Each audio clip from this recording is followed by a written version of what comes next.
मैंने की है भाई 197। 197। हाँ। अगर हम लोग बात करें जैसे साइकोलॉजी वाले साइकोलॉजी पोर्शन था नहीं, ये कुछ तो ऐसे क्वेश्चन है जिनका पता नहीं भाई, क्योंकि जो डीप तक पढ़ रहा होगा उनने भी रहा होगा, लेकिन मैथ रीजनिंग इंग्लिश हिंदी जो करीब माम सीजीएल की तैयारी कर हमारा खातर तो जमानू ला ले गुणा की बात सही है तुम्हारे लिए तो हैं? मैम अगर तुमसे साइकोलॉजी में आपके बंडूरा से हो गए थे, जीन पियाजे से हो गए थे कुछ, और कुछ आपके सब्जेक्टिव बेस्ड जैसे साइकोलॉजी हो जाती है कि हमें बच्चों के लिए क्या करना चाहिए क्या नहीं करना चाहिए, ऐसे सारे क्वेश्चन थे, इन सबके क्वेश्चन आए थे। कैसा गया आपका पेपर बहुत अच्छा गया। बहुत अच्छा गया। जैसे मैम का अच्छा गया, आप बताइए भैया। बहुत आसान और बहुत अच्छा पेपर था भाई, क्योंकि मैं सुबह भी रिव्यू ले रहा था। अगर मैं बात करूं मैम, आपने कितने अटेम्प्ट किए हैं?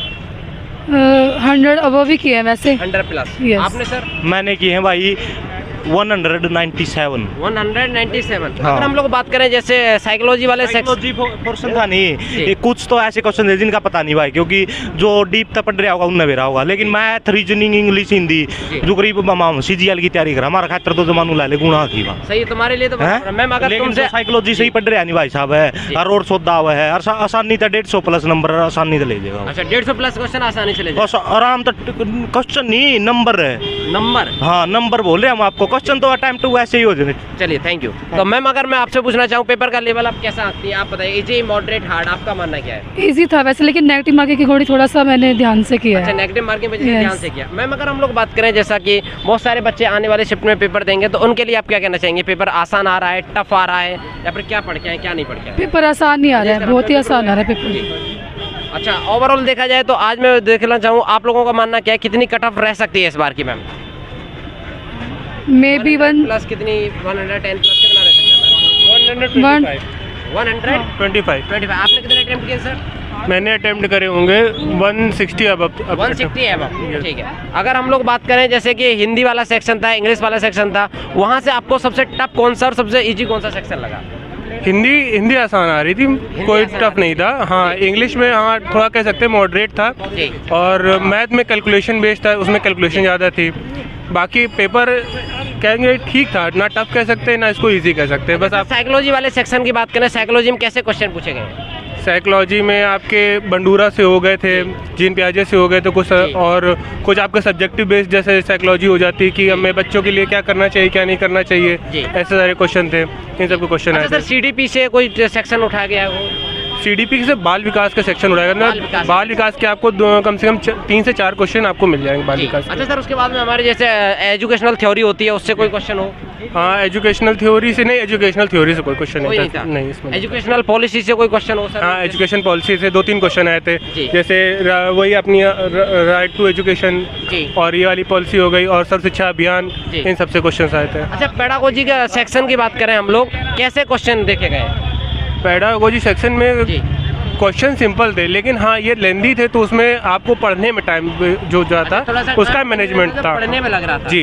सर अगर मैं बात करूं जैसे आपने बताया कि आपने अटेम्प्ट किए अच्छे खासे, थोड़ा सा मुझे बताइएगा कि नेगेटिव मार्किंग से बच्चे कैसे बचे इस वाले एग्जाम में? नेगेटिव मार्किंग से ये है कि जब जैसे कोई क्वेश्चन आपको लग रहा है कि हाँ आप इसमें कंफर्टेबल हैं कि हम ये सही है, या आपको कुछ लग रहा है कि हाँ इसके आसपास है, तो अटेम्प्ट करें, नहीं तो उसको छोड़ दें। उसको छोड़ दें? हाँ फिर उसको नहीं करें, क्योंकि उसमें आपका नेगेटिव ज़्यादा जा सकता है, क्योंकि पेपर लेंदी होता है, कई बार आप उसमें शब्द नहीं पढ़ पाते, या आपको जो करना होता है वो नहीं कर पाते, तो उसकी वजह से आप उसमें कंफ्यूज हो जाते हैं। तो उसको छोड़ दें, आप आगे बढ़ जाएं। आपके पास टाइम हो तो उस पेपर में एक टाइम मैनेजमेंट आप करके चले ना, कि मुझे इतने इस सेक्शन में इतनी मिनट मुझे देने हैं, उसके अलावा अपना आगे पीछे ना करें। थोड़ा सा आने वाले बच्चों के लिए और कोई इंस्ट्रक्शन आप देना चाहें, क्योंकि आपका अंदर का एक्सपीरियंस है, आपका मानना क्या है कि कैसा एक्सपीरियंस रहा आपका अंदर का?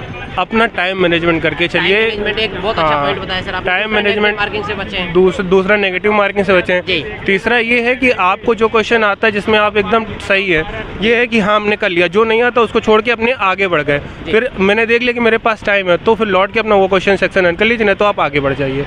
आपको अपना पोर्शन लेके चलना है कि मुझे इस पोर्शन में इतना करना ही करना है। अच्छा सर थोड़ा सा आपको पर्टिकुलर कोई क्वेश्चन याद आ पा रहा हो आपको, जैसे पॉलिटी के आर्टिकल हो गए, या फिर हाँ एक ये पूछा गया था कि हिंदी कौन सी उसमें अनुसूची में आती है, हिंदी कौन सी अनुसूची में आती है? हाँ हिंदी राजभाषा वाला, और इकोनॉमिक में जैसे हमारा जीएसटी हो गया, जनगणना हो गया, वहाँ से कोई क्वेश्चन देखने? हाँ जनगणना से एक क्वेश्चन था कि किस भाषा ने अभी जनसंख्या का पे था कि किस देश ने जनसंख्या एज अ टॉपिक अपने यहाँ पढ़ाना स्टार्ट कर दिया है, वो एक ये क्वेश्चन था।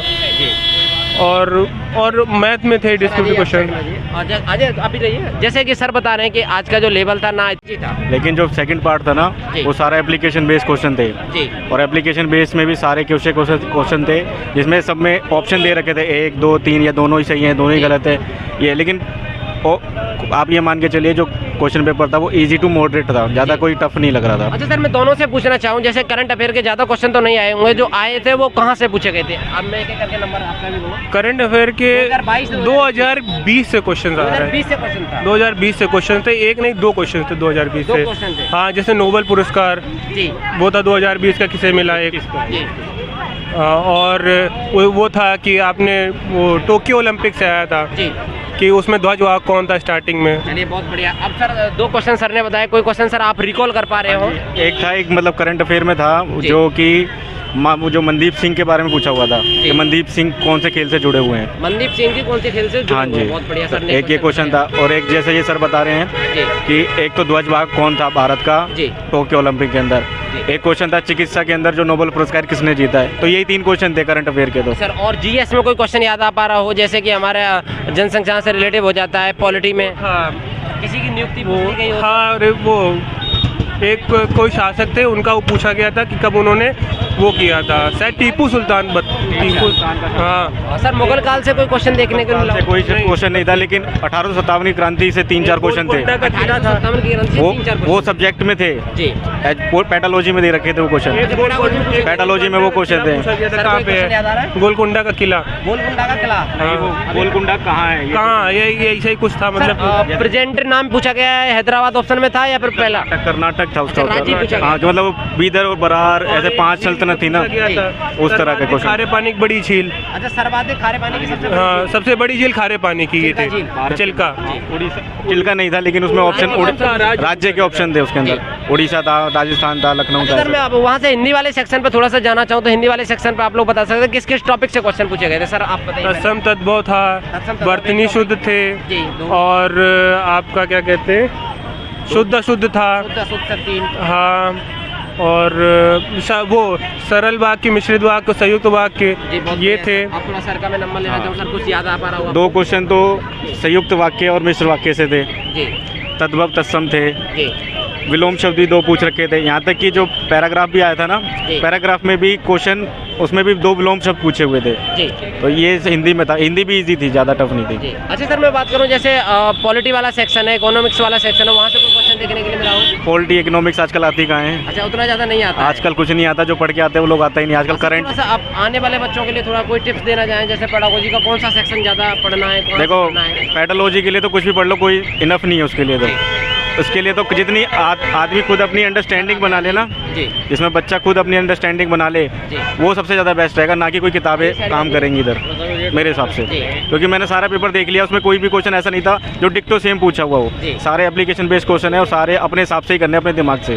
जी और ज़्यादातर प्रैक्टिस करी जाए तो जो 19 में जो पेपर आया था ना 15/19, जी। वैसा ही सेम पैटर्न था जिसमें 2-2, 3-3 ऑप्शन दे के पूछा हुआ है। अच्छा सर, मोटा मोटा हम ये कह सकते हैं कि अगर इस पेपर को क्रैक करना है तो प्रीवियस ईयर ज़्यादा इंपॉर्टेंट है। हाँ जी, प्रीवियस ईयर जो भी 15/19, ना कि 89/17, जी 15/19 जो पेपर हुआ था उसका थोड़ा पैटर्न थोड़ा जांच ले आदमी, जी। बस ये चीज़ है।